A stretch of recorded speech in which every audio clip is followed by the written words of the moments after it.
Good evening. Welcome to Boro Fan TV and the Monday Night Show. Special Monday Night Show for you tonight, everybody. Joining me and Guesty this week is a man who represented the Boro on over 250 occasions during the 1980s and is a hero to many Boro fans of that generation. Joining us all the way from Texas is Gary Hamilton. Welcome to the show, Gary. Well, thanks very much for the nice introduction, gentlemen. Happy to be on. Looking forward to some chitter-chat with everybody and some questions that will be answered as honestly as we can answer them. I'm sure, mate. As you're all aware, Boro fans, this is your one chance to have a chat with somebody that actually knows something about the game rather than me and Guesty who we're on each week. You're going to have someone that knows a bit about the game tonight, so make the most of your opportunity. We've got Gary here with us. Any questions from his time playing for the Boro or after his time at the Boro, fire them into us and Gary will do the best that he can to answer them. Okay, so Tony, do you want to say anything to start us off with? Pardon, James? I was going to say, do you want to start off with anything or do you want me to get things underway? Right, Gary, we've just been talking before we went live there about back in the day when there was only 13 to 15 players in the squad. I think when Rioch took over in the dark days in '86, I think he had 13 players to get fit for that first game against Portvale. What were them times like, Gary? Well, let's put it, 13 bodies. We don't know if we had 13 players. I don't know. I think when by the time we got to the game and before we went out to Hartlepool, Bruce had done a good job in assuring us that we were safe and everybody still had their job and that kind of stuff, even though we kind of had obviously big doubts in our heads. But I think with all of us being relatively young, I mean, I really sincerely think that we all knew we could probably go play somewhere else, that kind of stuff. Not that any of us wanted to do that. We wanted to stay behind Bruce and play for the Middlesbrough. But 86 was dark, but I would say 84, 85 were.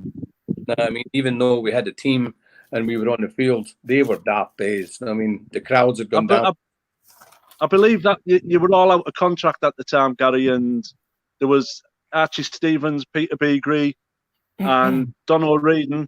I think they were they causing a bit of chew, or was it just that they were out of contract and people wanted to move on?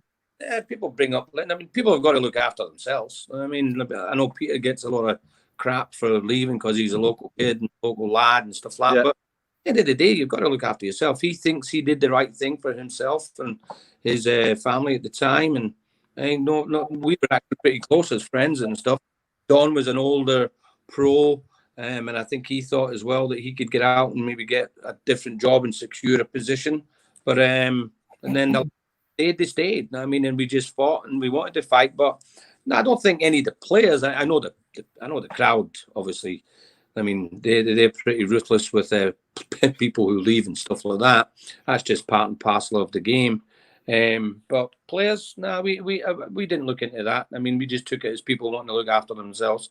I know I had the chance to go to Charlton, funny enough, under Lenny and Locke, and I just never fancied moving to London. And if there's any London people on this phone, I never liked Cockneys anyway. I love playing against them. But something about it. But again, each to their own. And I think the lads who actually stayed were the right lads at the right time. It just happened to be how it was. I mean, you had Mogger who you cut his red and white through and through. I was beginning to be like that. Persy. I mean, if you look at the squad, what was the right bunch of lads to have for that time? And I think that's why there was a bit of success there. And Bruce being the right person, the right manager at the time as well. Do you think the likes of people from my era who were old enough to remember what was going on back in '86, do you think a lot of that's got lost since Brian Robson came and made us a massive international club? I think that's just I think that's just part of the game in itself. I mean, if you look at the EPL, how many? I mean, think of our '86 team. The best foreigners, and we were from Scotland. I mean, this day and age, it's just it's not frowned upon to have a whole team of internationals. That's just the way the game's gone. And I think Middlesbrough's gone that way. They went that way with Brian Robson. He had a big enough name to attract players, so that it was always going to happen. But I don't think, to answer your question, no, I don't think the public have given up on the 86 group at all. I think the more social medias are out there now, just look what we're doing today. I mean, I think people are actually now showing such a marvellous appreciation of what that 86 group did, because be all and end all is, I mean, if it wasn't for that group of lads, there would have been no club, and that's just how it is. Nobody's making it. Nobody wants special. We're not getting an extra check in the mail for it or anything like that, that's for sure. But we were proud to be part of that team. And no matter, even after we have gone, it's still going to be remembered, I think. I would hope. It was a fantastic time for the club, and what you lads done, like you say, 2 promotions were where we'd come from. To be then as a Boro fan, it was absolutely unbelievable. And I think I think the big difference back then, not today, and I'm not anybody, that's not my position, but we played for a different kind of love of the game. I mean, of course we wanted our money, of course we wanted our wages, but we weren't on king's ransoms to not needing to play to be on the field. We needed to be on the field. If we wanted to make money, you had to get your appearance money, you had to get your win bonus, you had to get everything, and that all accumulated up. So we can't say we just played for the sheer love of the game, because we didn't. We actually wanted to be paid as well, but we played for a different love, and the love was the actual town and the actual. That's what we. Yeah. Not a lot of that goes on now anywhere, not just Middlesbrough. No. I mean, Gary, early days, I mean, going back even before 86, when you first came to the club, or when you first started playing for the club, they were really dark days then, weren't they? Like 83, 84, they were really difficult times for the club, weren't they? They were miserable. I think it was Alf Duffield as well. I mean, we had a crazy batshit chairman as well. I mean, that stuff, and there was no leadership whatsoever, none. It was going nowhere, and that's why we ended up in the position we ended up in. And it wasn't fun to play for Middlesbrough at that time, because the fans were disgruntled, the fans were miserable, everybody was miserable, and it just looked like doom and gloom. It really did. But again, hey, we managed to pull through it somehow. Yeah, I mean, obviously you played, the 3 managers you played under at the Boro, you had Malcolm Allison, Willie Madron and Bruce Rioch. How as managers did they compare for you? Well, I think Malcolm was always away before his time. Malcolm was doing stuff that people do training now. He was all about agility and body movements and stuff like that. I just thought he was punch drunk on champagne. I mean, what's this guy doing? He's an idiot. But he was so fun time and training. I didn't really appreciate Malcolm until probably when I left and retired from football, and then you start thinking, and now I'm a coach myself, and that kind of stuff of how far ahead he was. I remember the pre-season, Tony and I still talk about Malcolm. I think it was the pre-season of 84, and Malcolm didn't do any running. Like back in the old days, you'd have to run with people on your back and up mountains and all kinds of crap. And Malcolm went straight into like 3v3s and 4v4s, and I thought I was still on holiday. This was people like, oh, might as well have a pint as well when I'm out here. It was unbelievable. And if you remember the 84 season, we started off, we went on a crazy run where we won the first 7 games on the bounce, because we were so much sharper. But the old English game at the time, I think Malcolm forgot about the winter, and when the heavy pitches came and stuff like that, we were tough. I think we avoided relegation by a point. We did. But again, he was way ahead. Willie, I have nothing but admiration for Willie Madron. The guy's just a Middlesbrough legend in himself as a player. I don't think he got a chance as a manager. I think Willie was the one that actually brought Bruce in. So he was. And that might have been Willie's mistake in bringing him in. I don't know what the actual attempt of what the partnership was supposed to be. But Willie was a fantastic. Basically, that 86 squad was Willie's team. I mean, it really was. I mean, we were all Willie's kind of babies. And then Madman came in, and the rest of it's all history. I had the fortune at the time of having a room. I was in digs with Bruce as well. That was even I read funny. that, Oh my God. And man made life a misery. So he did. He didn't. He was. I tell you, it was a funny thing, because we ended up having an incredible relationship, and we still have to this day.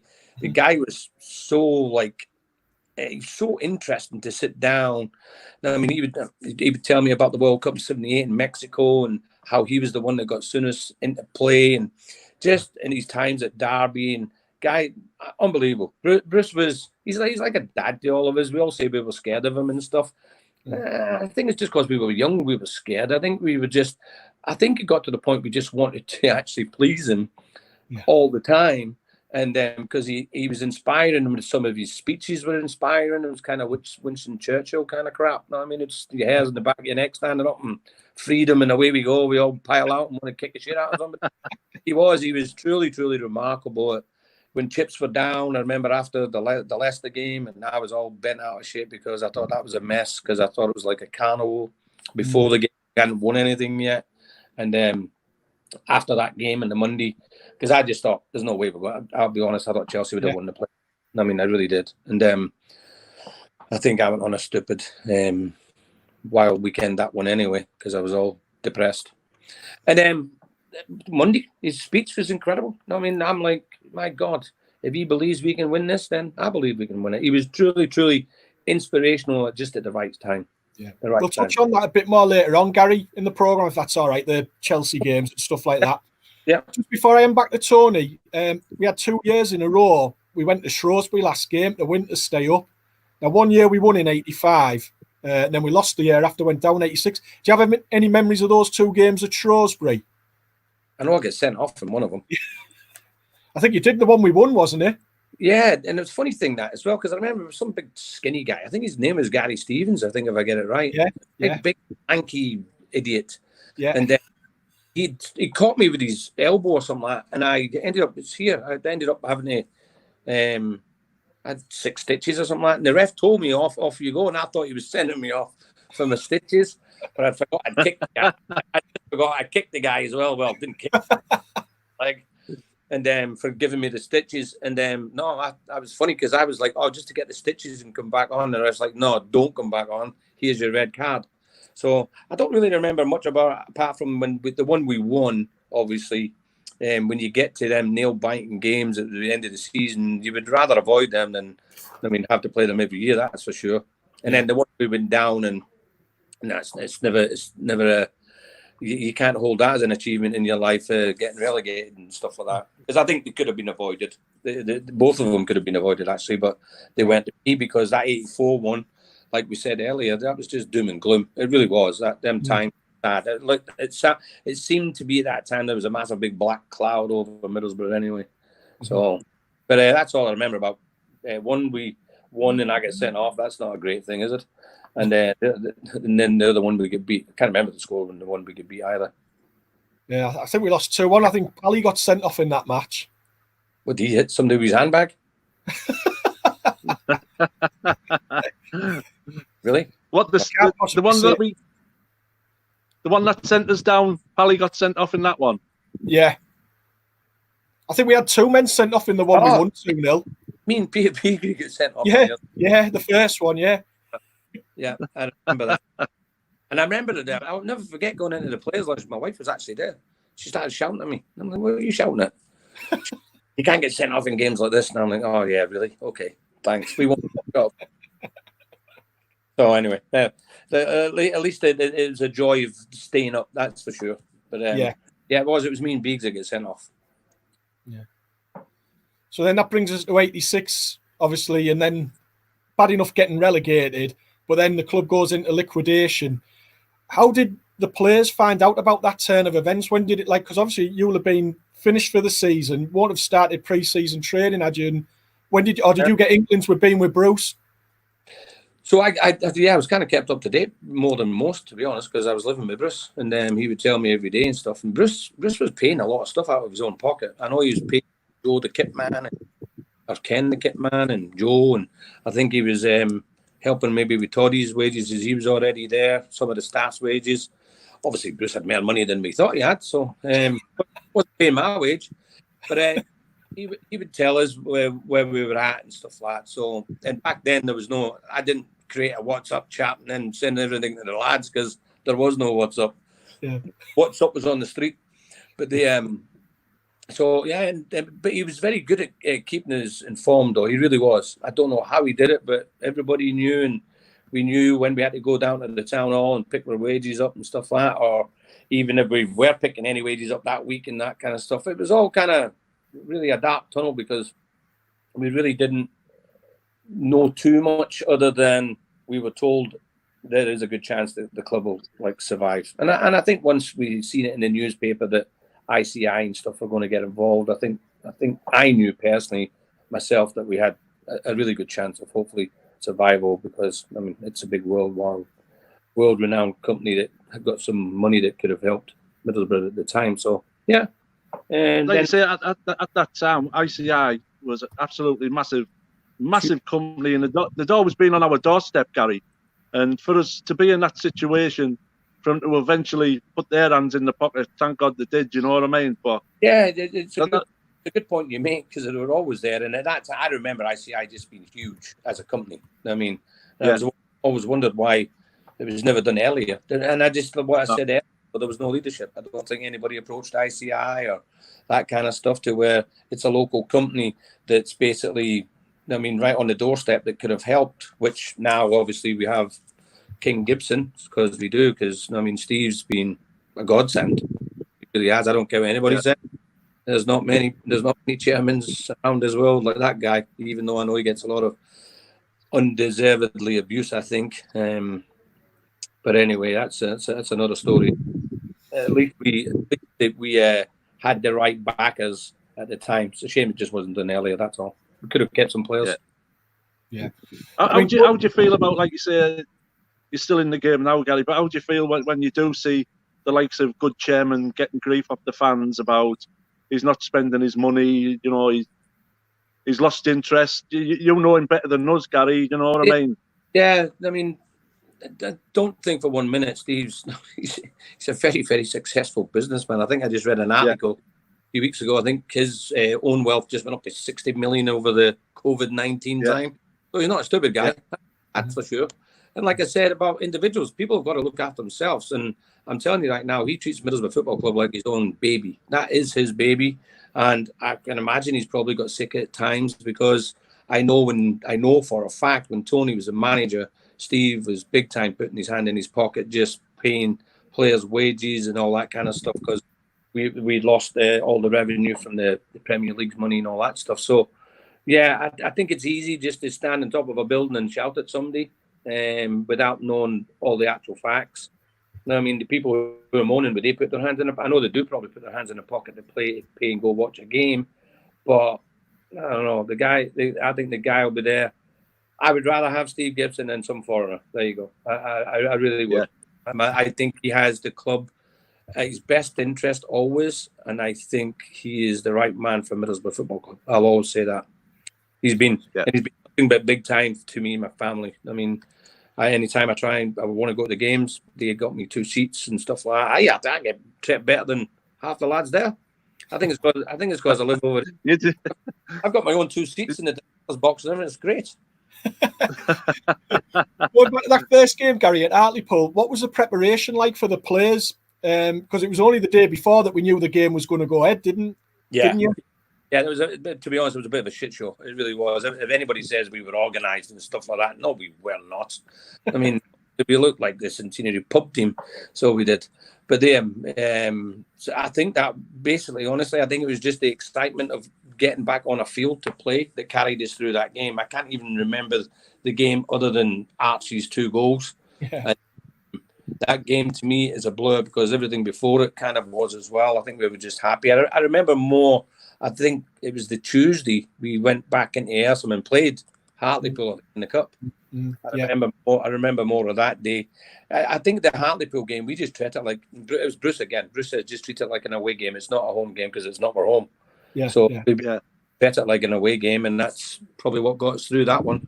But shape-wise and stuff, I think we were all in pretty decent shape, though. I mean, I don't think anybody had gone too crazy and stuff like that. And Bruce had still, even amidst all the troubles and turmoils of liquidations and maybe people getting sold or some of the furniture's been sold and that kind of stuff, Bruce still got us prepared. I mean, he was a manager that got us really ready to play. So I mean, big time to him for doing that, because that must have been hard in the midst of all the other shit that he was having to deal with. Yeah. Do you know, as that season went on, when did you start thinking, do you know what, we're onto something here? We could get promoted out of this league. When did you start thinking this could happen?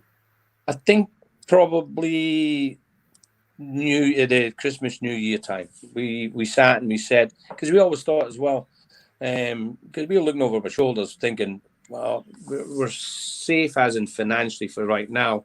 When are we going to start buying players, and when is there going to be an influx of maybe some new faces to help us through this time? Because back then football was hard, and that Division 3 was a tough league. I'm telling you. I mean, it was a very tough league just physically, and to get through it with like 15 bodies was just astounding, really. And I mean, it would never happen again.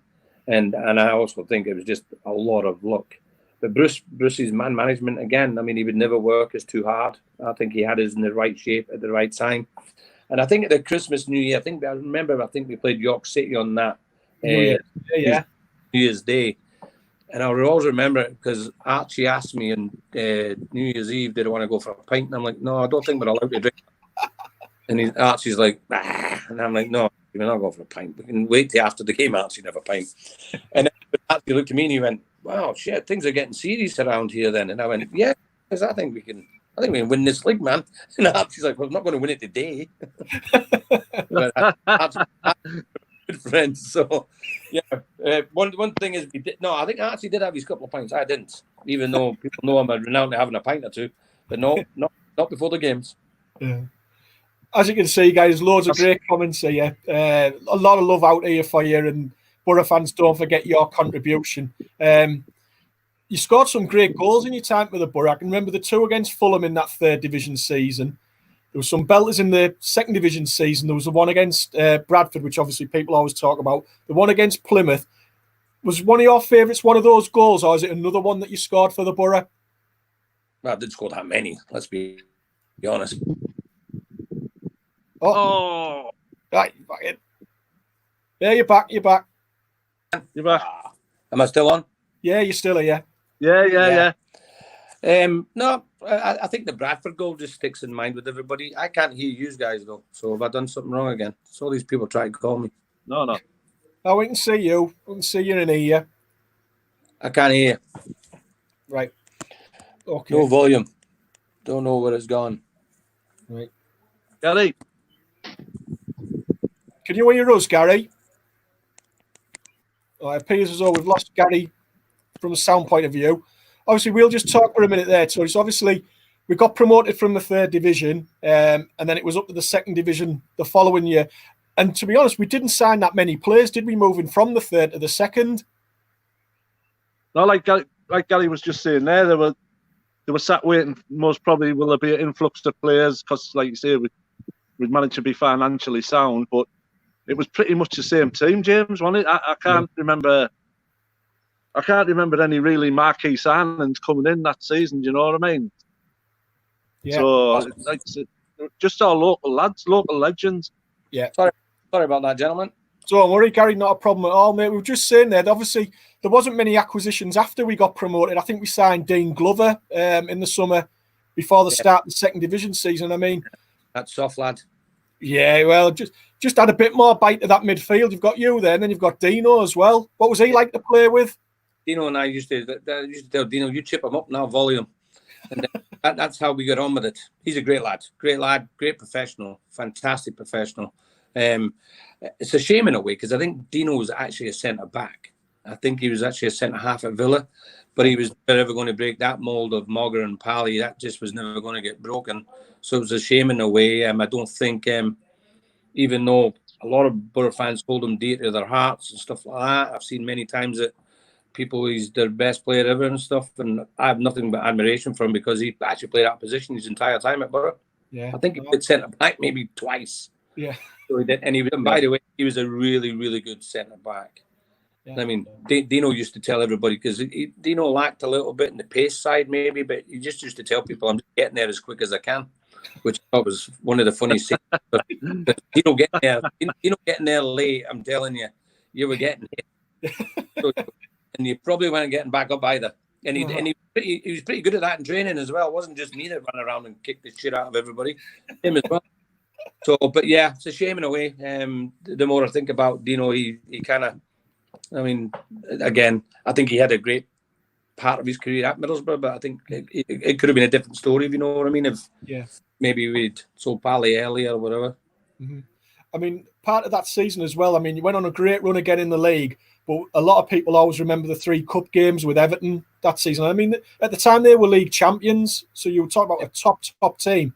Yeah, they went in the semi-final of the European Cup as well, stuff like that. What were they like to play against, Gary?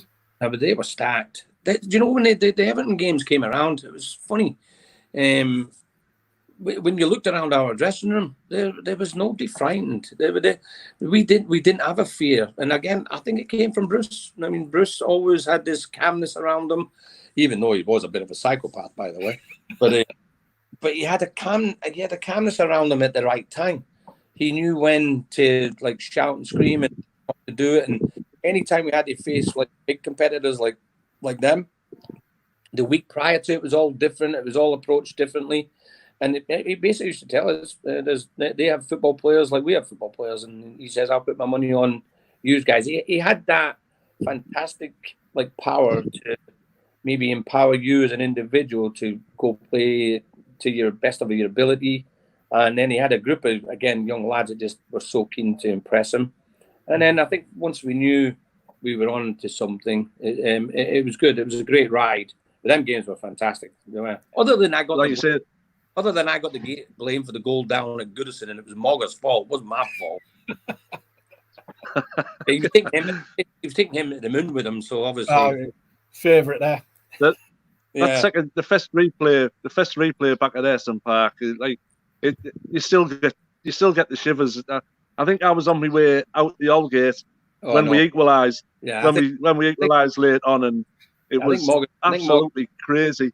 I think the Holgate sucked the ball into the net when I swung the corner. And by the way, the corner is hilarious. I only ever had about this much space to put a corner in. So that that atmosphere that night was just incredible. And I honestly thought we'd won it as well until Cook.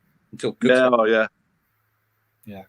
I mean, going on to the league, it then became like nip and tuck between us, Villa, Bradford for the second promotion spot. But as you've said there about Bruce, did you feel under pressure to deliver promotion with it being your first year back up, or how were the lads? He had these targets. He'd always have a target, and a goal would be the next 7 games. We're going to win the next 7 games, and we would get pissed off if we didn't reach the target. And he loved that. I mean, we'd get mad at ourselves for not achieving targets. And he was very smart, incredibly smart guy in how he delivered things and his message to across to you, whether it was financially. He's like, hey, if you win 7 games, it puts you this here in the bracket and you get more money and that kind of stuff. Different motivational things motivate different people. Yeah. And he was a genius at it. Bradford really annoyed my living tits that year. I think we played them about 28 times and we never beat them once. So when we had them in the playoffs, I was like, God, we've got to get rid of these monkeys somehow. Yeah. And again, the game plan going to Bradford, because I think Coops was suspended, and we were pretty fearful of John Henry. So we were. So I get put out on the left, and I think Lawsy played left back. And I think we snuffed Henry out enough in that game. And God bless his heart, it wasn't a big Trevor scoring that away goal. I think that result would have been completely different. Because Bradford were like us. I think when Bradford came to Ayresome Park that night, I think they had like 11 fit players or something like 12. So they had a very, very small squad, and I think they had some kind of a sickness and that kind of stuff. That's probably why that donkey Jobson missed the 2 balls. I mean, he was probably sick. I mean, a lot of people say, Gary, that was your finest moment in a Boro shirt that night against Bradford. Would you go along with that game? I should have never played. My back was killing me, and I don't know why. Probably because I've been carrying the team for 2 seasons. That's probably why. Yeah. Hang on. Exactly. Is that not my back? I had that problem in my back for the week coming in from the game down at Bradford. Anyway, typical Hamilton. I just went to the physio, took some painkillers, and away we went. And it was weird. kind of strange game. It was funny. Master plan, Bruce, I started out on the left again. And then once we had a grip hold of the game, I had to move inside.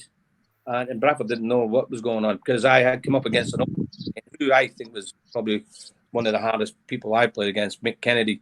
But Mick didn't get a kick at the ball that night because Dino and I kind of sorted him out a little bit.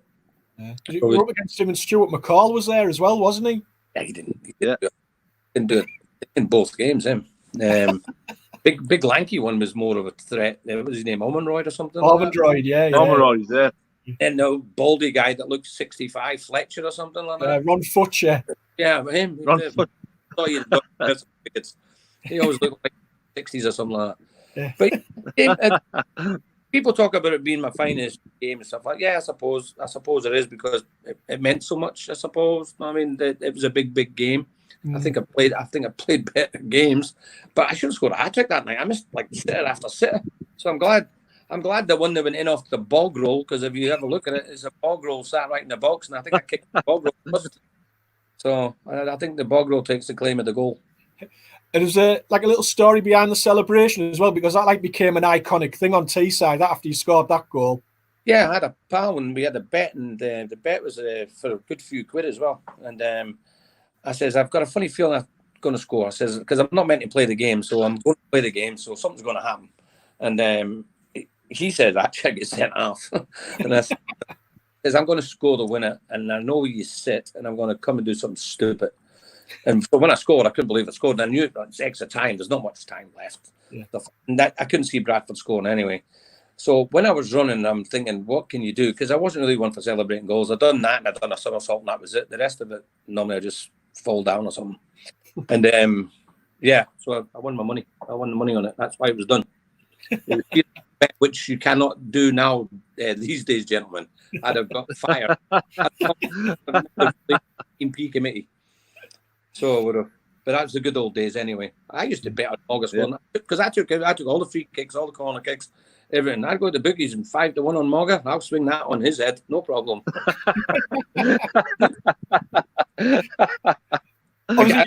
Again, I think what's his name? What's the lad done for a couple of years ago? What's his name again?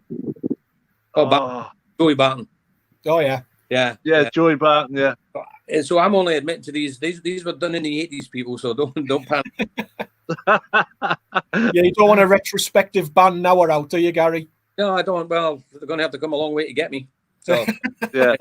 And good luck to them finding me in Texas. It's a rather big place. Do you want to talk about money as well? I heard the story that after we'd lost the Leicester game, Bruce went round the changing room and said to everybody, put £100 in. I'm going to bet this on us winning the playoffs. Did you have any problem getting any money out of anyone? Oh, you know you did. Oh, my God. Bernie? Oh, my God. Oh, shit. You thought we were asking Bernie to put his house in? 100 quid. And it wasn't done in it was actually done in the training field, because I'll never forget it. Most of us all went away and sulked the whole weekend. I went away and had a few pints and just drowned my sorrows. Monday training, Bruce brought the plan up. This was. He says, we've looked at this is a guy that's completely against gambling in any way. He says, we've looked at the odds. The club are prepared to back you at 5-1 or something like that. We had to just match whatever the club was going to put. And I think it was 200 quid a person, actually. That's probably why Bernie had a kitten. So yeah, some of the lads, we had to kind of slap a few of them to get the cash out of them. And it's weird because as the playoffs went, and straight away, instantly, he caught my attention. I'm like, all right, hang on a minute. If they're all going to put money in, they obviously believe we can win this thing. Yeah. And it was just straight away. He basically lifted all the clouds, all the tension, me being pissed off at the back, and everybody worried I was going to break the legs in training a little bit. There was a few people who was going to get it that day. And no, truly amazing. Just a different approach to how he motivate his players. And because none of us understood it, because the guy hated gambling.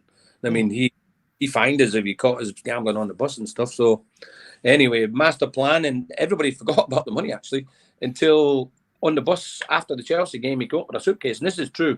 And he basically threw all the money on the table where we used to play cards. And it was all in little packets of whatever the amount was, but it was a fair old amount. And I think I was the main person that day on the bus to tell everybody, not one single person mentions this to your girlfriend, your wife, or your boyfriend, whatever you may have. Nobody tells anybody shit because I'm not telling my wife. So, in the fact, half of them are on the phone outside the red telephone, calling them, and I'm like, I just took my money in America and spent it. So, because I came to America on a holiday, I didn't play a single game. So, but Nice yes, again, Bruce just pulling stuff that you wouldn't get many managers doing. You know what I mean? Because he was not that way inclined to throw money around and stuff like that, especially gambling. He was totally against it. So, yeah, it was very, very strange. So it was. I know the Bradford games were tough, but once we get through the Bradford games, we were. I mean, it was bring on Chelsea. Let's go, bring them on. Let's see what they got, and they were stacked at the time as well. Yeah. I mean, didn't Blackburn beat Blackburn like 6-1 or something? Yeah, that's right. Yeah. And even that message they sent, Bruce didn't falter, didn't shake him one little bit. Yeah. Because I think Blackburn were a decent team as well at the time. Yeah. I mean, Tony, I don't know if you want to fire in with some questions to Gary about the Chelsea games. I just know I look back and I think I was working on a bungalow in Eaglescliff the second leg when we played Chelsea down at Stamford Bridge. But the first leg, absolutely fantastic, getting that result to Tech down there. But like you say, my memories of that day, being on a scaffold, listening to it on the radio, and going absolutely ballistic at the final whistle, and like it was the supporters. The supporters are spoilt these days because it's on the TV. Everything's on the TV, and you know what I mean. Yeah. And I just couldn't wait to see the pictures, and the pride of being a Boro fan that day was unbelievable. I think the first game gave us a good foundation. I mean, Bruce played it smart. As we'll hit them on the counter attack. He thought they were pretty slow at the back and stuff. They'd obviously come and watch the game because I got hammered twice in like the first 5-10 minutes. I mean, I remember I walked out of Everton Park that night on crutches, and I never used to walk around anywhere on crutches. Yeah, I didn't think. Yeah, my ankles were they were done, and so I mean, I was just happy with the 2-0 win because Chelsea were a good outfit, and even going to Stamford Bridge, even though Bruce had his total confidence in us, and we had total confidence in myself, Stamford Bridge was like going into the Lions Den. It really was. That was. The atmosphere when we got there was, I thought I was in Glasgow for a night out. I mean, it was mad. I mean, they were rocking the bus and stuff. And you've got to remember as well, guys, I mean, some of the lads were still relatively young. I mean, they were, Nicky Moan now was coming in the picture and all that. Owen McGee, all them young ones, they were shitting themselves on the bus. I mean, they were crapping themselves.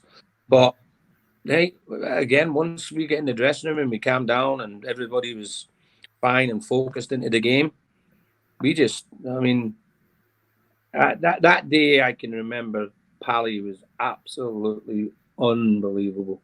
Nothing was getting past Pally. It really was. He was phenomenal. And that's, I mean, hey, that's why he's going on to have such a fantastic career. But out of all of us, we all played a part in that stuff in the game, other than Bernie sulking because he had to play left midfield. But and so the game was definitely over. When he headed over the bar, I'd have put my house on that. God, and but no, I think the game plan worked, and I mean the rest is like kind of history from there. It's just a shame it ended the way it ended with the crowd and the violence and stuff like that. Because did you take any out when you were running off, Gary, or did you just get off? No, if you watch the video back, I'm running off and I think Coops is in front of me, and I jump on Coops's back, and then as I get right into the tunnel, some lad threw a bottle at me, and it smashed right at our feet because both of us jump. We jump out of the way of the bottle. Yeah. Not that we're going to jump in the direction of the bottle. I mean, that was crazy. And I had I had my aunt over from Africa, and she came to the game, and I was worried about her because we just heard there was fights breaking out everywhere. So I actually missed a couple of the pictures and stuff. Everybody thought I'd gone to the players' lounge for a pint. I hadn't. Let's get real here. I actually went to see if my aunt was okay. Yeah, thanks in America. And what were the celebrations like on the way back? And then obviously, I think everyone was at the town hall on the Monday after, weren't they? No, Do you remember any of that, Gary? I think, didn't we go straight to America? I think the celebrations was like 2 weeks later. Was it? Oh, yeah.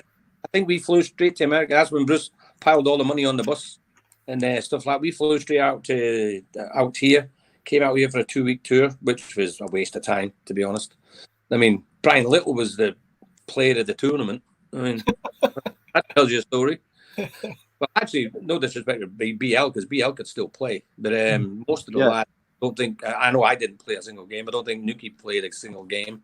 A few of the lads were just, we actually should have stayed behind and gone, because I'd come back and went straight to the theatre with my knee. And I know Nuki, same time, he had a little bit of a knee problem as well. We should have probably gotten to that rather than coming out here and getting pissed up for 2 weeks. But it was a great trip. And then when we came down, them scenes down in Middlesbrough the day we went to the town hall were just truly incredible. Yeah, truly. Just talking there about injuries, got a comment here, Gary, from John Putson. He said he suffered a game-changing career cruciate injury at 29. What injury did you sustain and realise when your playing days were over? Right. Well, hi, John. Thanks for bringing that up. So a lot of people don't really realise this, but I played my last game at Sheffield Wednesday. I was only 23. I was 20 years old when I played my last game. Everybody looks at when I retired, which was 27. That's only because I continued, because I had a long-term contract, which my pal Bruce put me on. And there was a reason for that. I actually, ligaments and everything in my knees are fine. I just sadly had, it's called filage. It's French. Basically, it's just really sad, bad arthritis that I had at a young age. And back then, they couldn't do anything about it. I mean, they took my kneecap out twice, drilled holes into my kneecap, drilled holes into my knees to see if we could kind of grow new blood and get new blood flowing. I would get back to somewhere along the lines of like 80% fit, and then my knees would just buckle under me again. Well, my right knee. I've got it in my left knee now, so that's good. But so a lot of people think it was ligaments and stuff. No, ligaments and everything are fine. It's just basically I had a chronic arthritis disease that made me retire at a young age. Now, I think they stick a needle in your knee and you're good to go. Right. Yeah. That's how far they've come with that. Because I ended up that season back in the Division 1 season. I very rarely trained. A lot of people ask me, I could have done other things. No, I wanted to play. Right. It was more important for me to play. And I honestly felt that I could help the team as well. I wouldn't have played if I didn't think I could have helped. If I was just going to be the lads all having the academy for games, then no. And that was a plan Bruce and I had as well. Bruce told me I had to just be upfront with him because it's my body. He says, you're the only one that can listen to your knee. He says, if it's too sore, I don't want you to, because a lot of people have it in their heads that, Bruce kind of like forced or whatever. Every decision during my injuries and stuff to play for Middlesbrough Football Club was me. I made that decision. Yeah. Okay. My wife calls me a bit of an idiot. But that's just how that goes as well. Yeah. But so real end all my ligaments are fine and stuff like that. I just had a chronic arthritis in my knee. That season you just touched on there, Gary, the first division season. For the majority of that season, we were pretty comfortable in mid-table. It was only the last day that we went into the bottom three. Why do you think we went down that season? Think about that last game. I'll never forget travelling to Sheffield Wednesday. We were down to the bare bones again. I think Coops was out. Everybody was out. I should have been out. And the morale had changed. The injuries had come at the wrong time. A bit of the morale was changed. A little bit of the dressing room. Not too much had changed, but we brought in Dav. Right. That I think, no disrespect to Peter here, by the way. Peter got a lot of time for Peter. I thought Peter was a very good player. But we had our own kind of thing going on. Like, we didn't like outsiders coming in, and then you get to hear how much he's making, and it's like that does cause. I'm just being honest. Did it cause? It felt as a fan. Felt as a fan once Davenport came in. We did seem like you say we went back after that. I think was that the season where were we in the top three come Christmas at that time, and it just went badly wrong after that. Yeah, and by the way, I thought we were playing some wonderful football. Some games brilliant. Yeah. fantastic. Maybe that was a downfall as well. Maybe we thought we could go toe-to-toe on the football and technical side with the big guns, and maybe we should have changed our style of play to some other games to get just that point or two, because we only needed another point anyway to stay up. Yeah. So it was really a sad season. And I don't, even though you know and you're playing and you understand, and once you drop to that bottom three, I think we got maybe a little cocky, not cocky, but assured of ourselves that we were going to be okay, because the last 2 years were fine, and the big man upstairs likes us and he won't do anything bad to us. No, you've got to take care of your own shit, and I don't think we did. No, we just didn't in them last few games. I mean, Southampton game, I mean, that was ridiculous. I mean, 3-3 and stuff like that. I mean, games, there's a lot of games there where we should have won and didn't take care of it, whether it be the shift of personnel coming into the team. I think you can make all kinds of excuses. I'm not making them excuses at all. Not for me anyway. I was having to deal with my own injury throughout the whole year just to try and get back on the fields on Saturdays. So there was a lot of kind of different dynamics. I think Bruce said, I don't know, the lads were getting a little bit older. So, you know, I mean, they weren't little kids anymore. When Bruce barked, sometimes barked back. Right. And he didn't like that. And so, yeah, maybe the cracks were kind of, I mean, because it wasn't, we weren't going to go up and like win Division 1. There was some real football. There was some real football teams then as well. Oh my God, they really were. But what a joy to play that. I think one of my favourite games that season was, I think, was it 2-2 at home to Tottenham with Gaza and Waddle. Yeah. Cooper scored a worldie. Yeah. Well, there you go. Absolutely fun. Away game. We should have never lost that. I think we lost 3-2 down at White Hart Lane. 2-1 up, weren't we? Yeah, we conceded a goal in like the last minute.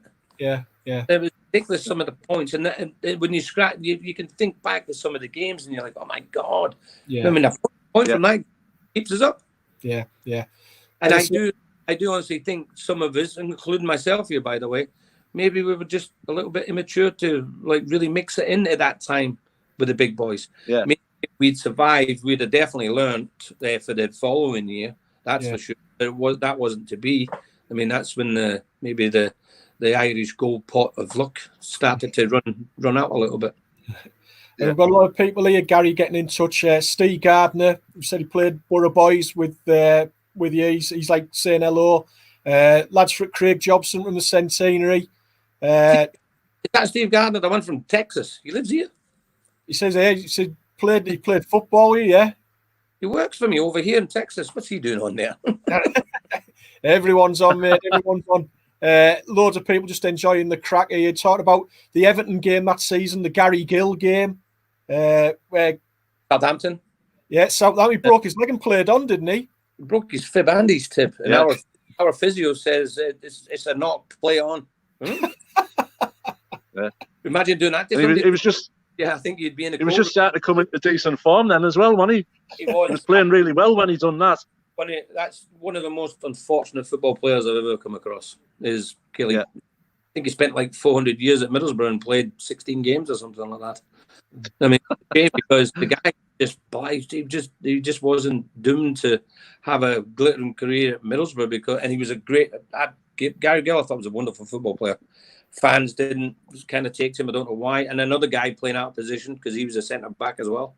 And but and you're right. At that time, and I'd actually got suspended, and Gilly take my spot. And Gilly was playing exceptionally well. Played great against Wimbledon. Played great against Everton. Yeah. And then that Hampton game as well. Break your leg. Yeah, he was flying. He was flying when he broke his leg. Yeah. Great guy. Another one that's I've got a lot of good memories with. And obviously, you've mentioned there about the injuries, and when your career was finished, Gary, how did you come on to what then became your second career, what you've done next, and what you've done for over the next 20 years? How did that come about, the move to Texas? Well, firstly, I tried my hand at scaffolding, which didn't go down too well, because I actually figured out and realized in my life what people really do for a living, and oh my God, was that hard. Yeah. Them people put a lot of stuff into perspective for me, that was sure. And then I remember the doc calling me saying, "Hey, we told you couldn't run around a grass field. What are you doing scaffolding, you idiot?" And then I was doing it on the cold winter night and 200 feet up in the air. So anyway, I was kind of sponsored by Adidas when I played, and the Adidas rep had contacts in America. And when I was injured at Middlesbrough, Bruce had already got me to start coaching. It used to just be like the Middlesbrough coaching school things with some school kids and stuff. So I'd already started in that, even though I didn't really want to do it. But Bruce basically did force me into that. And now I understand why, because I think we both realised I could have to retire even early doors when we knew what exact extent of the injury really was and stuff. Then we kind of started to look at different avenues. I passed my heavy goods license. Hey, there you go, guys. Anybody need an 18-wheeler truck? Give us a shout. I've seen Archie driving about in his heavy goods. I've seen Archie driving one of them as well. Full of Nick stuff from Liverpool, though. There was a bit of a difference. He's selling his. But I did all that stuff because the PFA kind of tell you to go find another pathway or something like that, and I did that. Then came to Texas, came to Dallas, went to Houston, met a Geordie of all people, and another guy called Gary, who big massive Geordie fan. He ran his own little youth kind of soccer program out here, and I came out, started working for him. And I'm actually in a place called McAllen, Texas, which is kind of weird that a Scottish guy founded it in amongst 99% Mexican people, because we're right on the border of Mexico. And I find the Hispanic culture, Paula and myself, very much like Glaswegians. They've got the same sense of humour. I mean, they love their families, like the pachanga a little bit. So we like to do that as well. But so we've stayed here. So I've had two jobs. Played for Middlesbrough Football Club, and I've ran this club now for the past 30 years. And I know I'm getting old, because a lot of the kids who played for me in the youth teams now have their kids, and I'm still coaching their kids. And I'm like, oh my, this is like they say the circle of life, my arse. I mean, it's like I'm third generation kids, which is great. Yeah. It's great. I love the setup here, as in what we can do for kids and give back. It's phenomenal. Stuff I never ever got. I mean, over in America, it's more about education than anything else than playing professionally. Obviously, the professional world is big, but they're more into schools and college and university. And over here, that thing is extortionate. I mean, that's a lot of money to send your kid to a decent college program over here.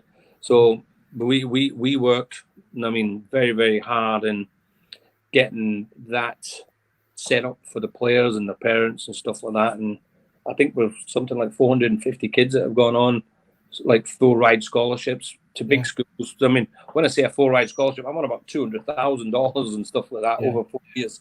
So it's pretty much, even though they don't see the money in their hand, it's paid for their education. And what's happened in turn of that, many of these kids have gone on and become lawyers and doctors and stuff. So they proudly give back to the club, and that circle just goes round. And it's great environment. And obviously we're connected to the pro world as well. But like I said, not a lot of people like the MLS. I don't know why. It's not really, for me, it still hasn't like really connected into the meat of the real world of football. Like the Mexican people can't stand it.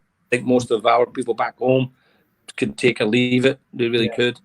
And I think it's in a bad market. The market here, it's all about NFL, NBA, baseball. I mean, them three big sports they're huge, and they're never going to.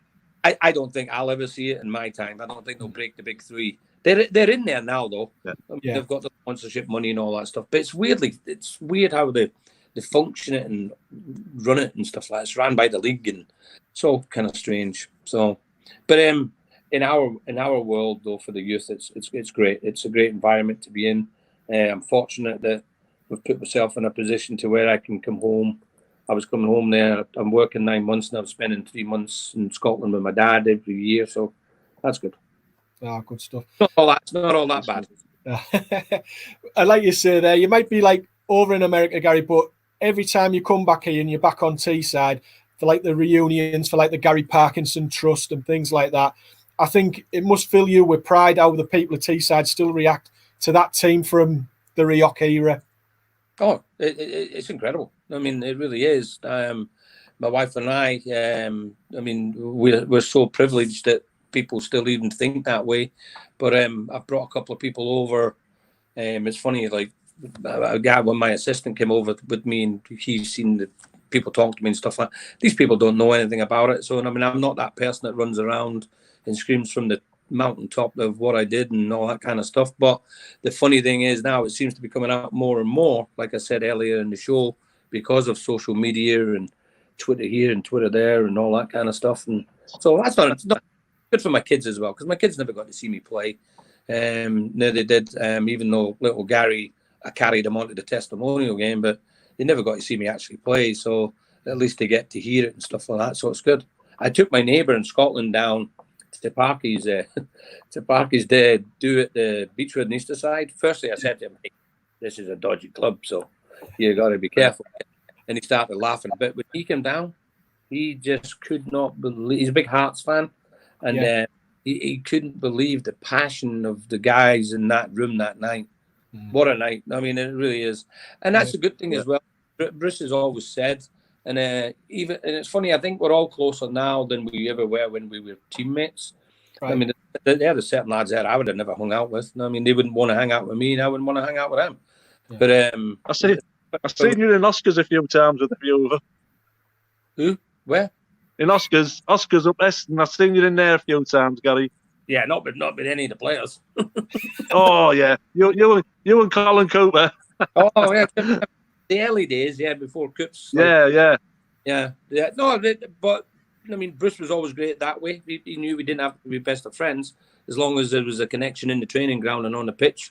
He was good that way. But it's incredible now, though, like today, how much closer we're all are with each other today. I mean, I was only talking to Mogga last week and stuff like that, and it really is. It's something special. And I don't care what anybody says. I don't think that any football club ever has this. I really don't. Yeah. From that age group, and I mean, when we see each other, like Percy, he wants to cry and stuff like that. It's like, come on, man, you don't have to cry, Percy. But but the feeling we all have for each other, it's like, and the saddest thing in the world is it's taken something to happen to one of our heroes. I mean, in Parky, but it's really brought us all back together, kind of really big time. I mean, I speak to Bernie now more than I spoke to Bernie when I played with him. I mean, I really do. I've got the utmost respect for everybody. Yeah. I mean, you've got Pally who could probably tell all of us to go shove it, but my God, he's such a big part of our group. And he wants anybody. I mean, it really is. It's a unique, incredibly unique group of men that also every one of us went on and done not bad. I mean, we're all still working. We all work hard. And I don't think any of us have hit any highlights of in the news of the world or anything, to my knowledge. Maybe Ripper. I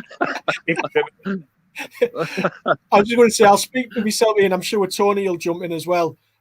The club's gone on and achieved some great things after your side finished. They've went on and won a trophy. They've had Premier League season after Premier League season.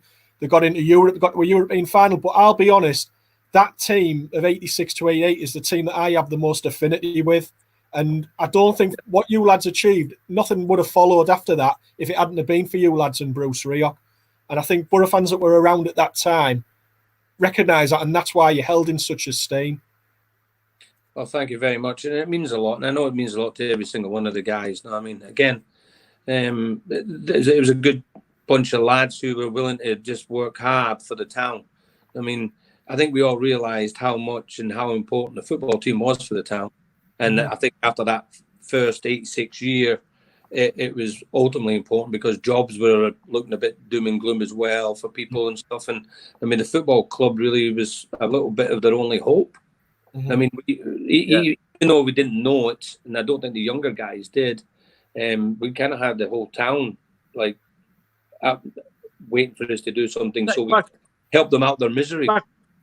Back then, the 80s were depressing enough, and what was happening to our football club was just, life wasn't very, I'd left school, I'd had a time at the Boro, I'd messed up, I played with Beagrie, I played with Mogga, and obviously their careers went one way, mine went another. And I was out of work for 6 years in the 80s, Gary, and it was depressing. And what was happening to my club, it was dragging you even further down. And then all of a sudden, this bunch of absolute heroes came along. And by the end of the 80s, it was a totally different feeling in the town. It was absolutely fantastic what Bruce and you lads don't at the time for the area. Yeah, even in the 2 years I spent kind of on the injury list and stuff, and that's the worst place you ever want to be for anybody. We were always just going to go into bigger and better things. We were. It was pretty sad when I started to see, like when Morgan left was very sad for me. I mean, because we were very close, and then obviously and Coops and then the breakup. But that's happened. That happens. It's in business. But I think the football club, because of the foundation of '86 and what Bruce and Mr. Henderson and Steve and all them put together. I think people can only thank them for that, because it would have never ever been there. And I know we've said that a couple of times, but it's a fact, and that fact I don't think is ever going to go away. No, spot on, Gary. I've got to give a big shout out to Frankie Bam Boynton, son of the legendary Bam Bam, for his part in organising this tonight. Like we said, the bond between the players and the fans was extremely close at that time when you played. What's your abiding memory of Boro fans, Gary? Players weren't frightened to go have a pint with a fan. The player of today is scared. Why? Honestly, I can't answer for them, because it's not me of today. I think we had a lot more confidence. I think you guys had confidence in us, that we weren't just like bad people or just snobby or anything like that. But you just spoke about Frankie and Bam Bam and his dad. I mean, one of the biggest, greatest Middlesbrough fans ever.